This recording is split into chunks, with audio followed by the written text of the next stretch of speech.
Hello, this is Zahir Alam. Welcome you all on Frankly Speaking. My guest today is Julian Francis. He is one of the many foreigners who have been honored by the government of Bangladesh and extended Friends of Liberation War honor for the work and outstanding contribution in 1971. Julian is among 132 foreign nationals, including Senator Edward Kennedy, Mother Teresa, Indira Gandhi, Sir Edward Heath, Lord Harold Wilson, and George Harrison, who have been named to be honored by the Bangladesh government. Julian coordinated Oxfam's relief operation in 1971, which provided assistance for up to 6 lakh Bangladeshis in refugee camps in the border areas of India. Those were in over 50 refugee camps in Tripura, Meghalaya, Assam, Coach Bihar, and different parts of West Bengal. He was among the 60 distinguished people who signed the joint statement, a testimony of 60 in 1971, which was sent to the heads of state seeking their interventions against the atrocities committed by Pakistani troops.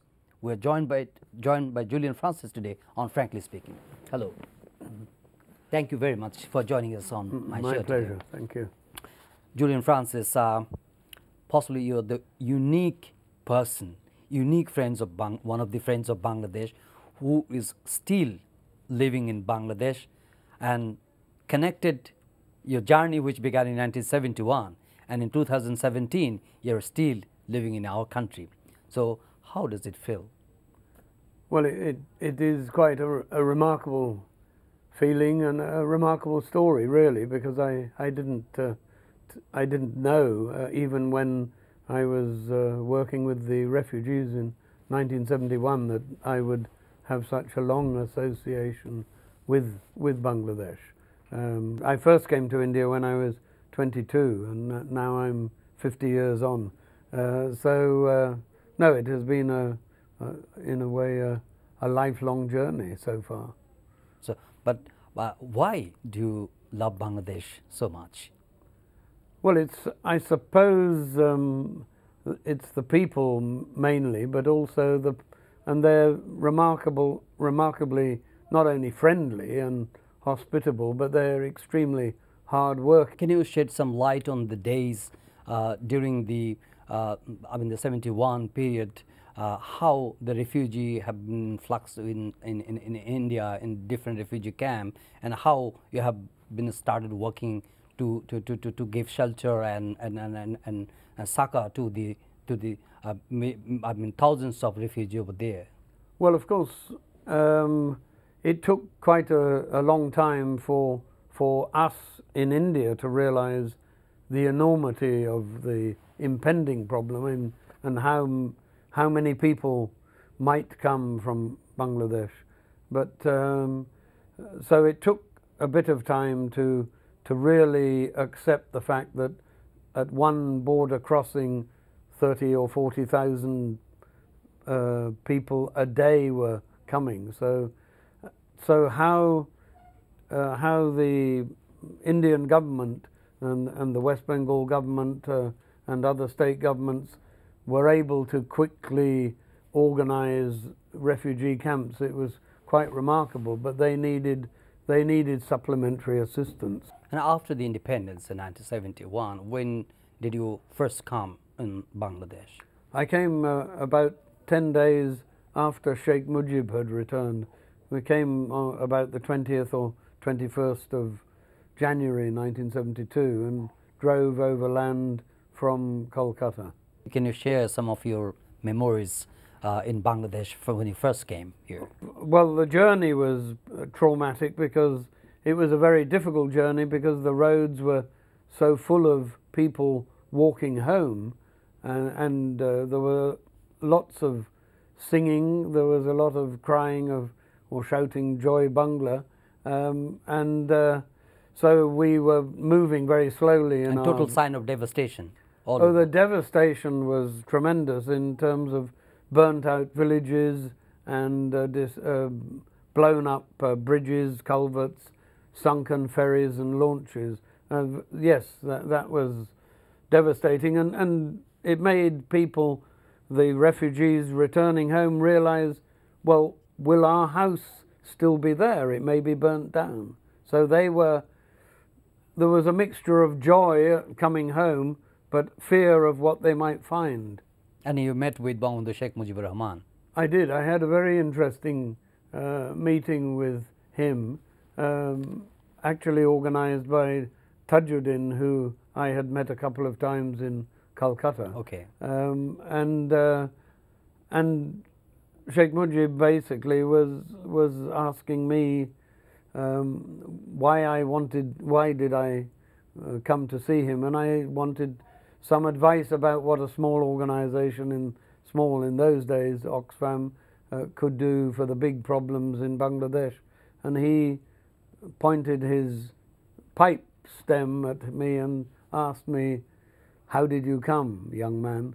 And I explained how we had driven over land, and he said, "Well, you must have seen far more of my country than I have, because I've been locked up for the last 9 months. And so please tell me what you think we need."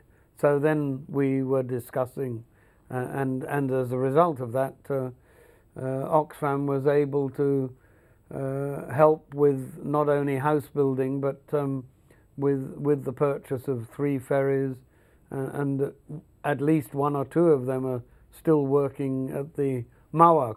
Tell something about about your memories on the atrocities the Pakistani troops carried out on 25th of March, and later on, which prompted the Bangladesh government to initiate term the 25th of March as World Genocide Day. Well, of course, we saw a lot of refugees coming into India with bullet wounds and sometimes bayonet wounds or machete wounds. They hadn't died, but they were seriously hurt. Some of them died as a result. And then the eyewitness accounts, of course, were traumatic.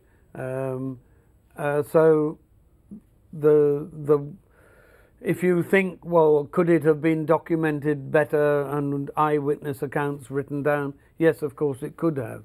But the stories, the accounts we heard were traumatic, and many families coming across, thousands at a time, they came across the border crossing with a blank look in their face, completely traumatized, shell-shocked, very, very traumatic, and that's it was very. I was pleased to play a small part in all the discussions and seminars that led to the declaration. The Genocide Day. Genocide Day. Julian, you have long been involved with Bangladesh. You have seen the progresses we have made so far. So can you list out some of the remarkable, some of the significant progresses we have made over the years after independence?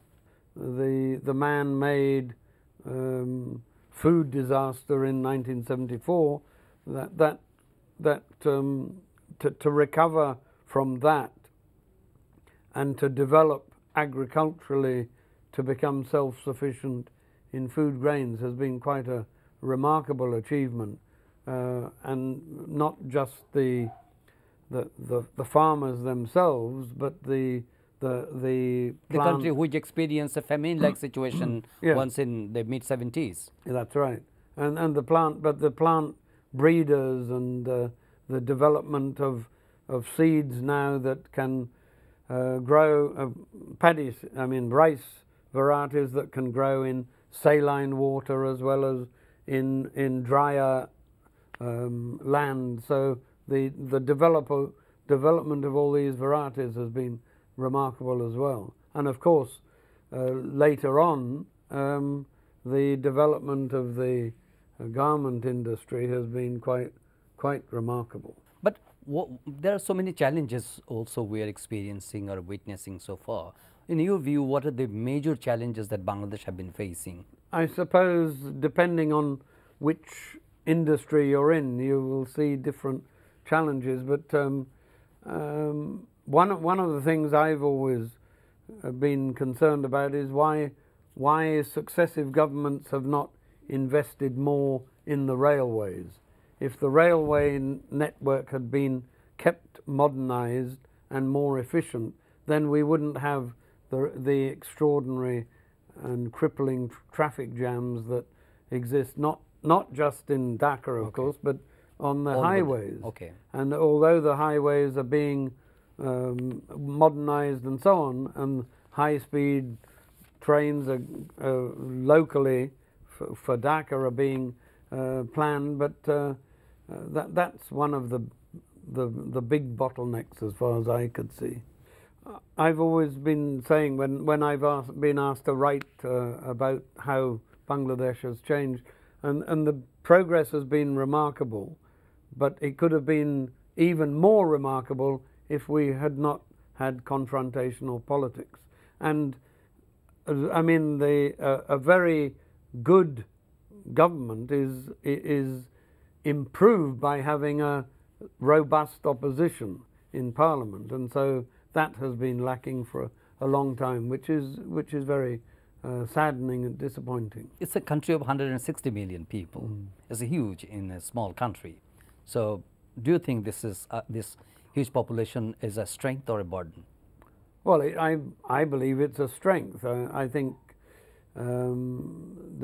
that's because the Bangladeshis are so hardworking, and yes, but it's just how to make use of the population in a more efficient way. And you see the right kind of planning or programs to get the dividend of the huge population or demography. Well, by and large, yes. But of course, there are so many challenges, not just facing Bangladesh in terms of the electronic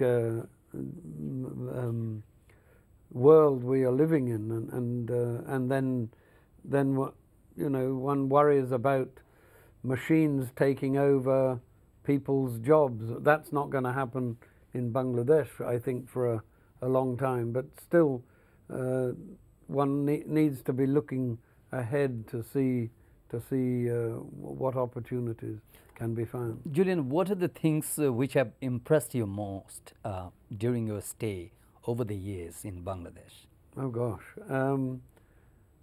well, the people, of course, and most of my friends are Bangladeshi, but the warmth, the friendliness, the hospitality, and the hard working, and also the desire when interacting that they seek knowledge from other people, from people who are not Bangladeshi themselves, but they're always seeking information about not different countries, about different aspects, different attitudes, and we discuss religion, and that's been very, very interesting.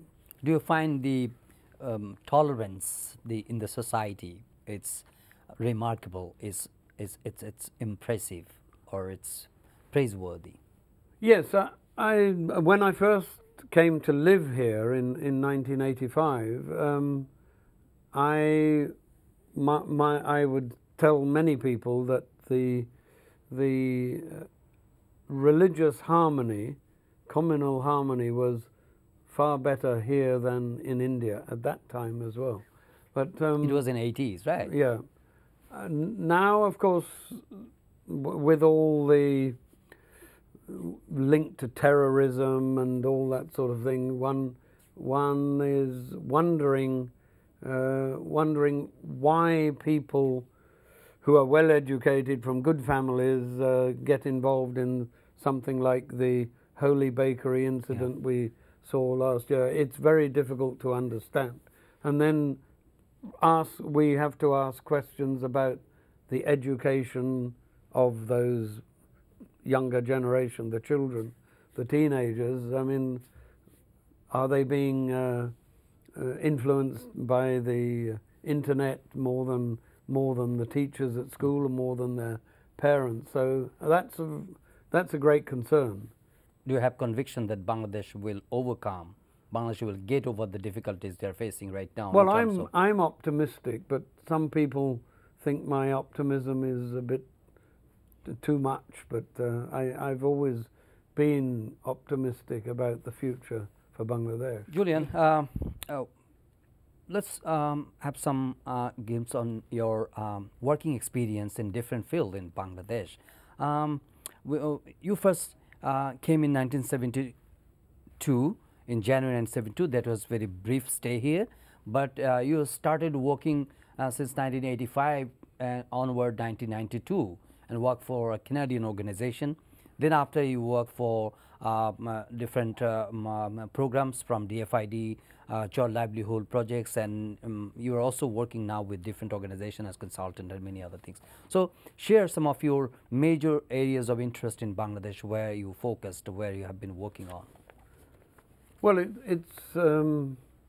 it's been a great experience working with some of the NGOs, particularly that have grown and become leaders, as it were. But I think what was very educational was the being able to observe the development of, say, an organization like BRAC that had such a good research and an analysis of its own work, which was teaching them which way they should be going and so on. There are not many organizations that do that very well. Okay. And so some other... In your view, why is that? Why some other organizations couldn't thrive like BRAC in Bangladesh? Well, they're not... it's very difficult for many people to be self-critical, to see what mistakes I have made and so on. But so I think that's one of the things that, and BRAC has been very successful in keeping out of politics. Where you want to see Bangladesh in the next 10, 20 years? There are so many visions, so many programs, so many. Well, yeah. Focus. I mean, one wants to see the poverty completely eliminated, but the last 10% will be the most difficult, and a lot of the people in that last 10% will have problems of disability. So that is the big challenge. But I believe that Bangladesh can overcome these challenges. Thank you very much, Julian Francis. Thank you very much. My pleasure. Yeah, for a wonderful conversation. Dear viewers, that's all my conversation with Julian Francis, the Friends of Bangladesh. As he said, Julian Francis said, he is always passionate about Bangladesh, and it is a very right to celebrate Bangladesh's remarkable development and successes and the progresses over the years. He mentioned a lot about the progresses we have made, but we must never forget the pain and the suffering that was invested into the foundation of this beautiful country, and we should not forget those days and the heroes of our liberation war, and also friends of our liberation war. Thank you very much for watching this program, and we invite you to watch our next episode. Until then, do take care and goodbye.